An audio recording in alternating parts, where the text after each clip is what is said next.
everybody, welcome back to our channel. So today we're going to be doing a video on how to make bone broth. If you're not sure what bone broth is, it's basically a soup stock and it's pretty much a paleo staple as well.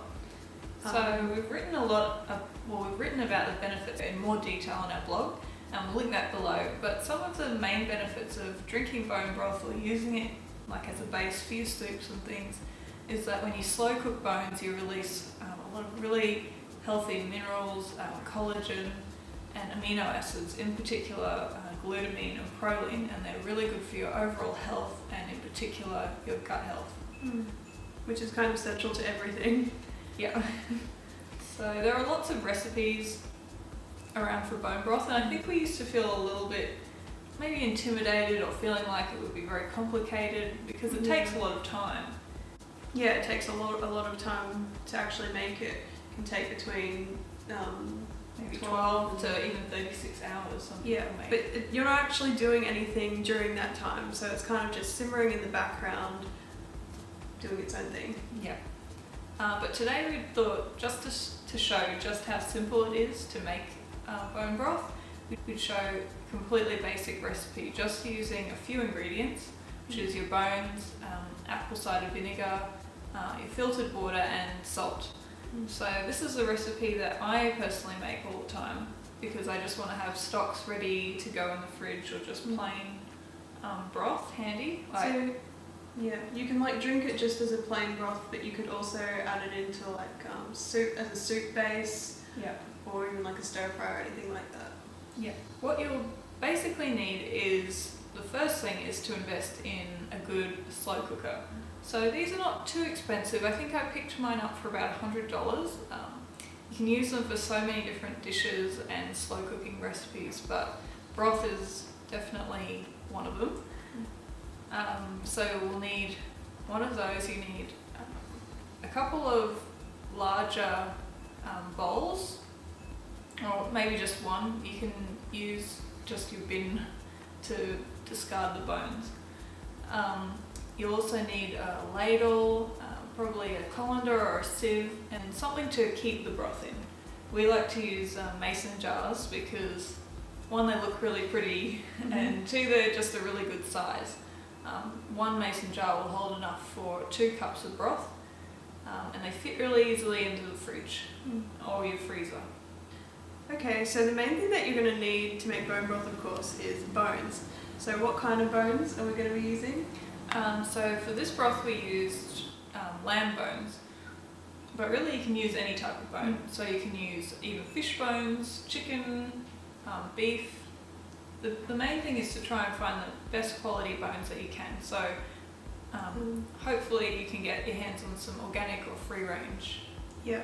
In Australia, lamb bones are a good choice because even if you can pick them up from the supermarket, because all lamb is raised on pasture. But if you're going to use something else like a chicken bone, you could pick that up from an organic butcher. They actually sell the chicken frame, so you don't even have to buy like a whole chicken and roast it and then use the bones. And even if you can't afford to buy organic meat, another thing is that the bones are usually quite affordable because they're kind of just the discarded part of the animal. So even if you go into the butcher and you don't see anything, you can ask them and they'll totally get what you mean if you just ask for some bones to make bone broth. Yeah. So the kind of bones as well that are the best we find is marrow bones and then joint bones. So bones with more cartilage, that will release more collagen and give you a more gelatinous broth. Okay, so you're just going to want to chuck all your bones into your slow cooker. The other thing is that we are using frozen bones, so that makes it even more simple. They don't even have to be thawed out because they're going to be slow cooked for 12 hours or so. So you can just chuck them into the slow cooker frozen and then cover them with water until they're fully covered. To release the minerals out of the bones, what's really helpful is a couple of tablespoons of apple cider vinegar.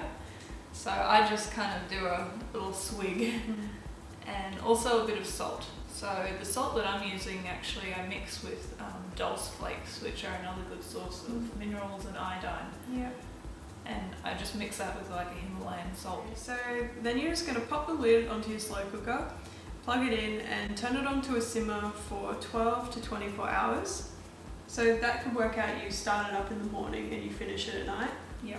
Sometimes I even start it in the day and then I finish it like the following morning.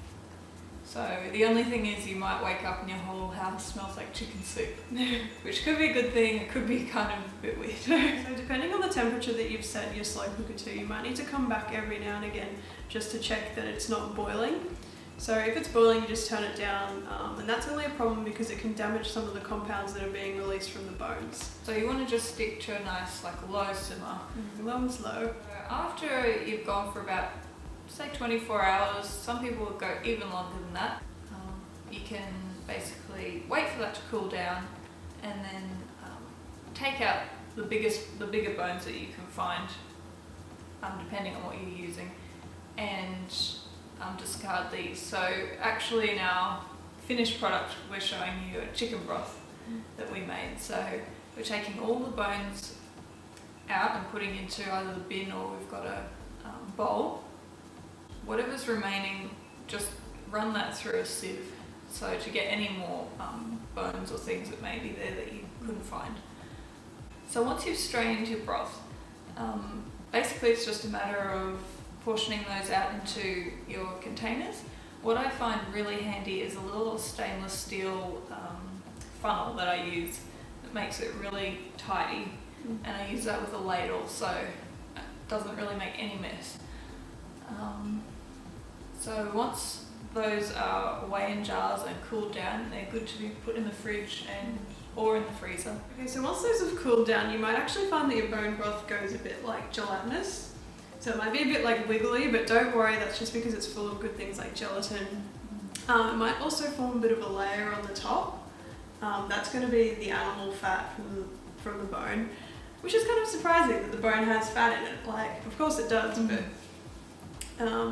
so what you can do with the fat is put it aside for cooking, or you can drink it if you want to. Sometimes if there's only a little bit of fat, it doesn't bother me, but if it's a lot of fat, then I just put it aside.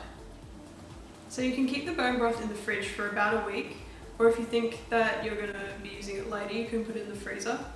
So when it's time to drink it, you just take it out of the fridge and heat it up on the stove top, and then pour it into a cup and enjoy. So there it is, guys. I hope you enjoy this simple recipe and that you find it helpful and that you can have your broths ready to go in the fridge, ready to enjoy in the morning or whenever you feel like it for some healing benefits.